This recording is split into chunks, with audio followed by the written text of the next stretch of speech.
that they ultimately did not pick up. They did not convert to Islam. He guaranteed the Jews.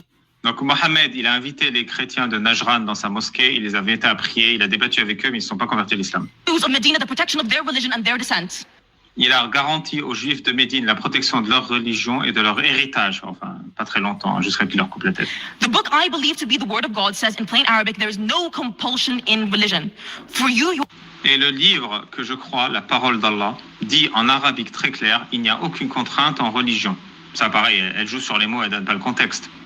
Parce que aucune contrainte en religion, la ikraha fi din, c'est Mohammed qui le disait aux polythéistes. Les polythéistes, ils ont dit à Mohammed, écoute, t'es vraiment le plus gros casse-couille qu'on ait jamais eu.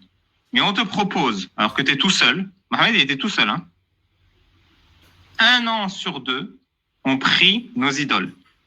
Et 1 an sur 2, on prie ton Allah. Et comme ça, la Kaaba, elle est pour tout le monde et on peut coexister. Et Mohammed, il a dit, vous allez m'obliger à prier un autre que le seul vrai Dieu unique, Allah, la ikraha fi din, pas de contrainte en religion. Donc c'est un argument que Mohammed a utilisé pour dire jamais je ne ferai de compromis avec vous.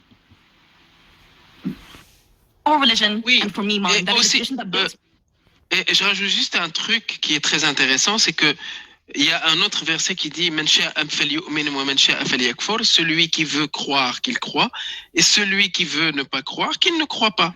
Sauf que en fait ils utilisent ce verset là et ils oublient de citer la suite.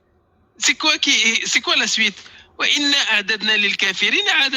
On a réservé pour ceux qui mécru, ceux qui ont mécru, un châtiment, un enfer qui est en fait une torture qui est infinie. En fait, c'est pire que ça. Hein. Ouais. Vas-y, finis. En fait, c'est comme si tu dis quelqu'un, en fait, tu peux faire ça et tu peux faire l'autre chose. Oui, si t'as envie de mourir dans notre souffrance, oui. Tu peux. Vas-y, ouais, tu peux. Et en fait, je vais te punir. Tu as le choix. Celui qui veut, qui croit, et celui qui veut pas, qui mécroit. Il y a encore plus, parce qu'il n'y a pas que le châtiment dans l'au-delà, il y a le tafsir des savants. Et je crois que c'est Ibn Kathir qui dit, ce verset signifie que quiconque veut croire a le droit, le choix, de croire ou de ne pas croire. Mais s'il choisit de ne pas croire, il devra choisir entre la mort, la jizya ou l'exil. Donc, celui qui choisit de mécroire doit faire un de ces 3 choix de son vivant. C'est cool, il y a 3 choix, Babal. Et quand tu te plantes. Oui.